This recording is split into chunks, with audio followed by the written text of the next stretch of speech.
Hey, what's up, everybody? Chewy89 coming at you today, and we got another from panel to play, which I thought was gonna happen yesterday with the Sentinels, but it seems like there was a mistake, and that got pulled, or just didn't show up, or whatever the case may be.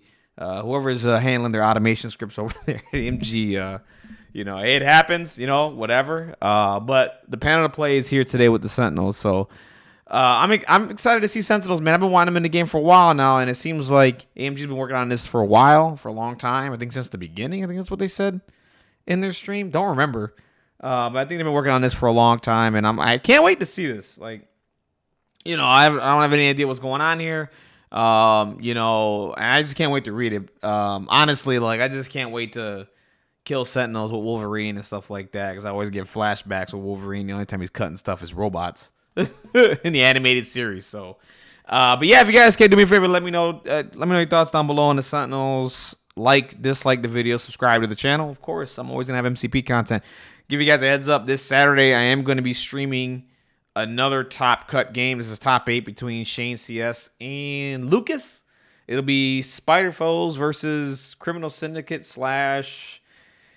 Cabal / Malekith. We don't know, but it's gonna be interesting. But Spider Foes made it to top 8, so that's exciting. So if you guys are excited for that, that's gonna be this Saturday. I think 6 p.m. Central Standard Time.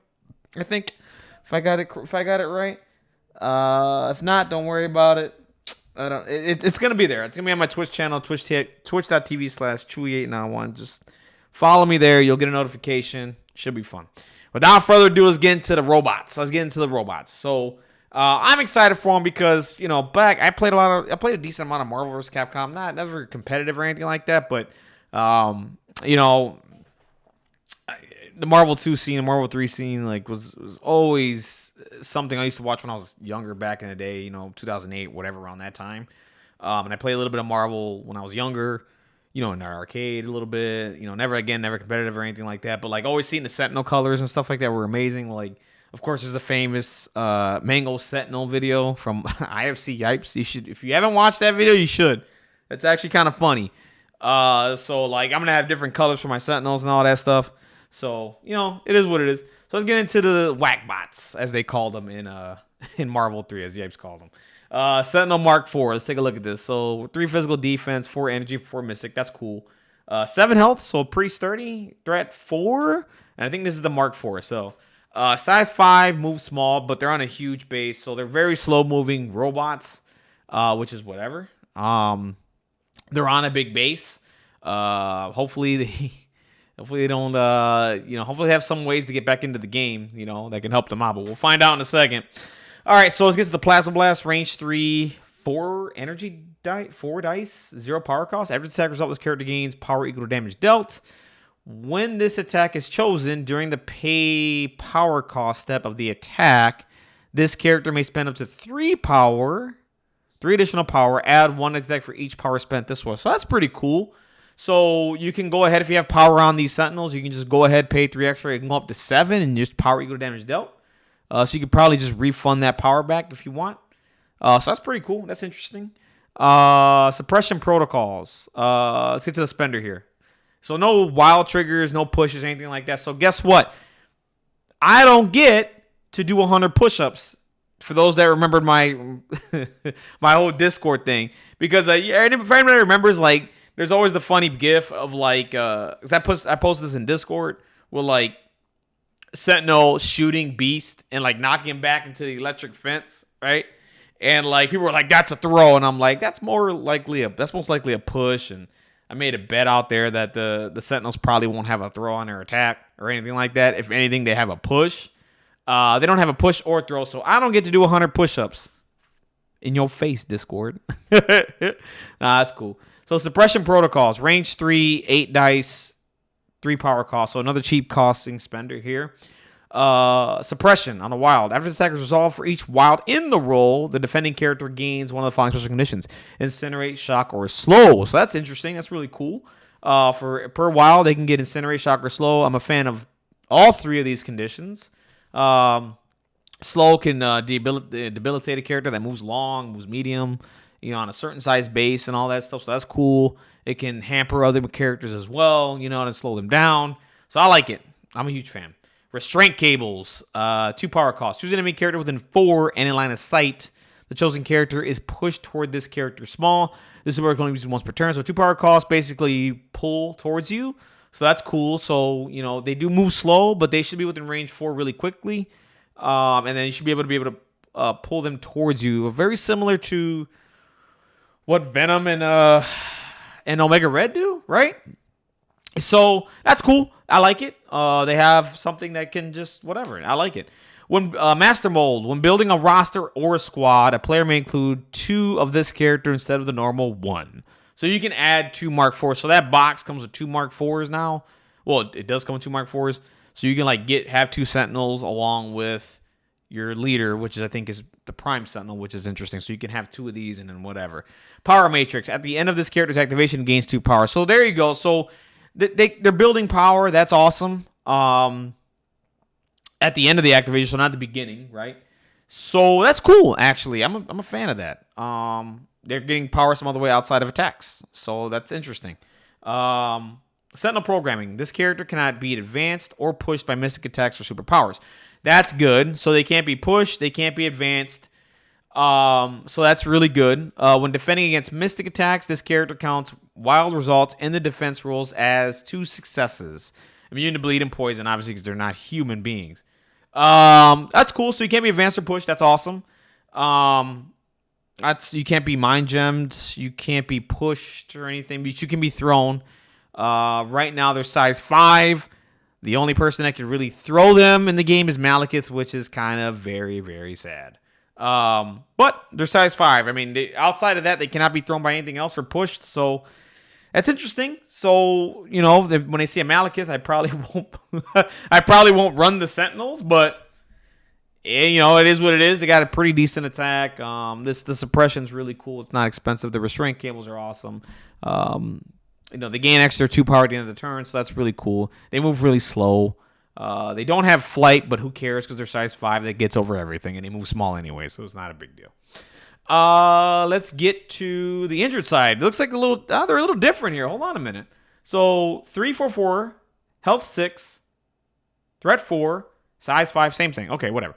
Plasma leak. We got a new attack here. So systems overloading. When rolling additional dice for crit results during this attack roll, roll 2 additional dice instead of the 1 for each. That's awesome. So on the injured side, the crits get doubled. So that's cool. So you get 2 crits now instead of, you roll in the crits, you get 2 additional dice. So you can be pretty nutty with the attack. But it's range 2, so it's not range 3. Granted, they're probably like, okay, the Sentinels damage. I mean, they're probably inaccurate or whatever the case may be. Like, they're just shooting like this. Like, or whatever. Like, you know what I mean? Hey, system overloading. You know what I mean? Like, just being dumb robots. So that's cool.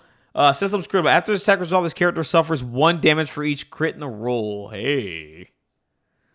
Dang, that sucks. So they just explode? Is that the deal? Like, so they're just doing attacks, and all of a sudden they just roll crits and kill themselves? Oh, man, that's not cool. I get it, though. They're trying to get the whole system overloading. Like, they're crashing and burning and all that. Like, I get it. The Spender's the same. Restraint cable's the same. Damage power matrix at the end of the character's activation only gain 1 power, so that gets reduced. And then Sentinel programming is still there. They only gain 1 power at the end of activation now because, again, they're damaged, destroyed robots, and they're on their way out. So they're just big, dumb robots, basically, at that point. So that's cool. So let's get to the Sentinel Prime. He's the leader. All right. Let's get to this. 3/4/4 for the defense, so very similar to the Mark IVs. This time he has 10 health, so he's up there. He's pretty sturdy. Threat 5, so that's 13. If you want to run him and 2 Sentinels, that's 13 threat, and you can just run somebody else. So that's cool. I mean, at 15, you can run a 2 threat. At 16, you can run a 3 threat. And then so on. At 17, you can run a 4 threat. That's interesting. Okay.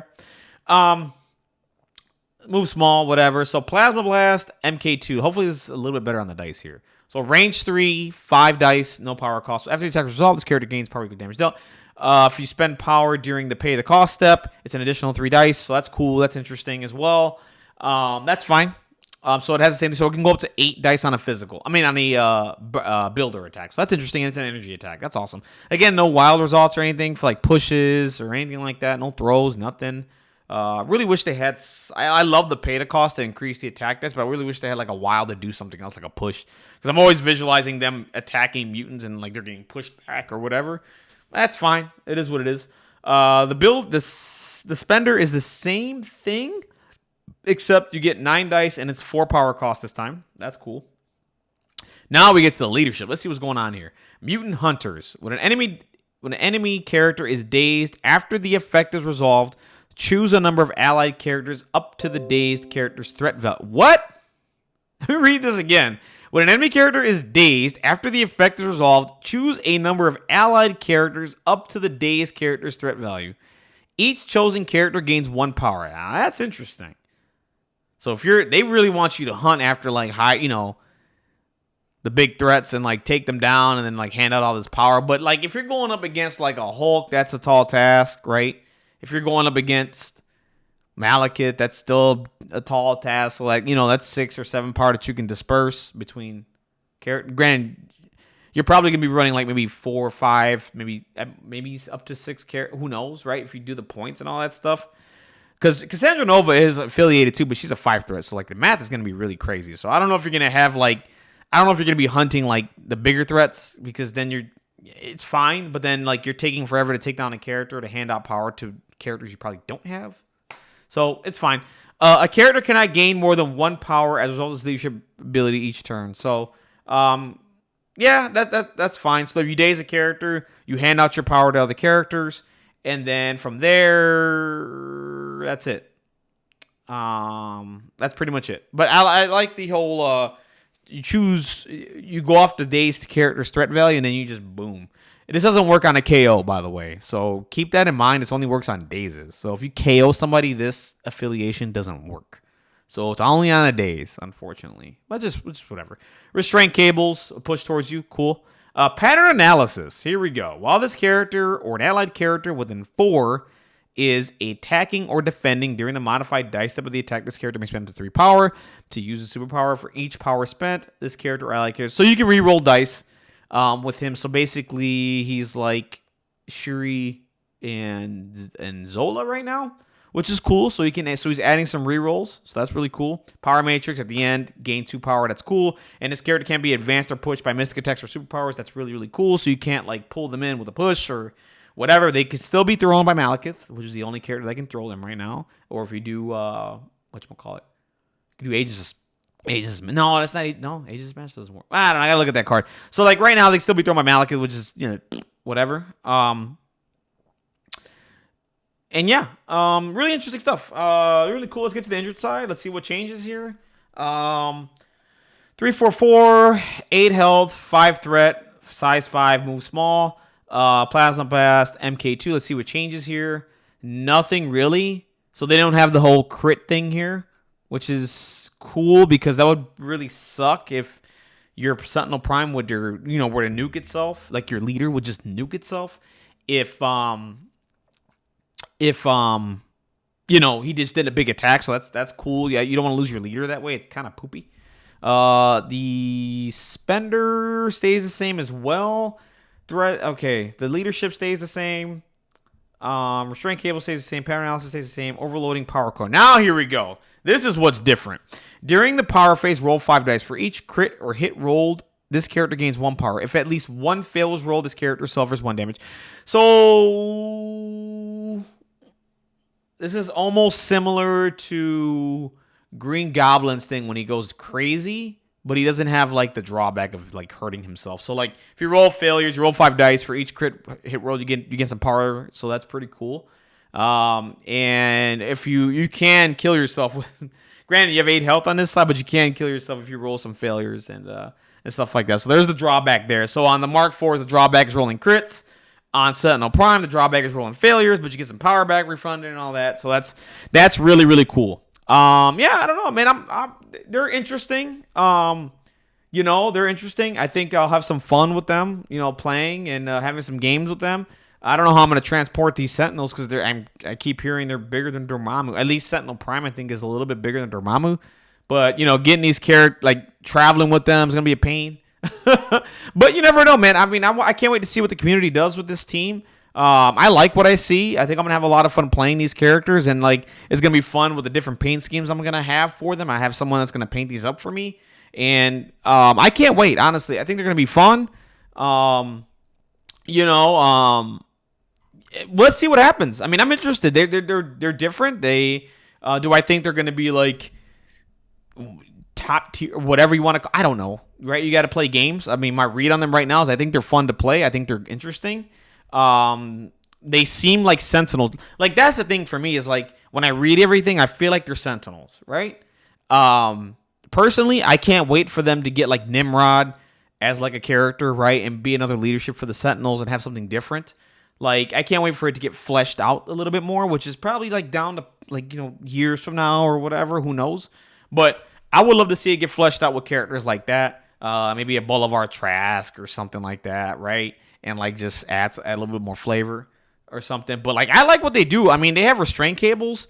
I mean, they're gonna have power towards the end of their activation. Maybe the only thing I wish maybe they could have maybe made this a range 4, but it doesn't matter because they're on a huge base anyway. They move small. They should be able, they should have threat. They should have reach to other characters with that range 3. So that's cool. The defense dice is nothing to joke about. I mean, it's 3/4/4. You can't they're interesting, and I can't wait to see what people do with them. And the fact that you could take like 2 Mark 4s and then leadership, right? That's pretty cool. And then you just add your flavor from there. The other thing is too, like the Sentinel Prime's leadership is pretty cool because then you could bring in some killy characters that do a lot of work, that do a lot of damage, and like can get the leadership going a little bit more and handing out that extra power to their Sentinels, so that way you can go and start your game with pulling other characters and like using the superpowers and all that stuff. So that's how I think they're going to be played, right? You just take the 3 Sentinels, and then whatever the threat level is, you try to fit in a character that can do some attrition work, right? And do what you need to do, because I don't think these are the main they can do some attrition, but I don't think they're the main attrition piece. I think they need to be fed power. And then once they're fed with power, then you could go ahead and start playing your game with the Sentinels, right? So that's my read on it. Like that's like just right now, just how I'm thinking about it. I think that's how it will go, right? But I don't know. Maybe I'm wrong. Maybe let me know down below. Comment, dislike the video, subscribe to the channel. What more MCP content coming up? These are my thoughts on the Sentinels. I like what I see. I definitely will be purchasing them. I mean, they're good looking models anyway. Like even if I don't play them, I don't care because they look cool. I'll still have some fun, like playing them whenever. I mean, would I play them seriously? I don't know. Probably not, but I don't care because they look great. I'm gonna have some fun locally with them. I'm gonna have them in different paint schemes and all that stuff. So, it is what it is. But yeah, give me your thoughts down below. Again, subscribe, dislike. I will have more MCP content coming up. Remember, this Saturday I am gonna be streaming a top 8 TTS League game. It's gonna be between Shane and Lucas Sheik. It's gonna be a Spider Foes versus, like I said, Criminal Syndicate, Cabal, or Malekith, whatever, all the above. And it should be a fun match. If you're out there playing Spider Foes, those are one of my loves. If you're out there and want to watch what Shane can do with them, he's really, really good with them. I like what he's doing with the whole trap house thing that he has going on with the Spider Foes, and he made top 8 with them, which is amazing. So if you're interested and want to learn, and if you're a Spider Foes player out there, want to pick up on some strats or whatever, tune in this Saturday. It's going to be Chewy89, Twitch TV/Chewy891. Follow me there. You'll know when I go live. It should be around 6 p.m. Central Standard Time. And yeah, that's it, guys. Have a wonderful, blessed day. I'll catch you on the next one. Peace. Bye.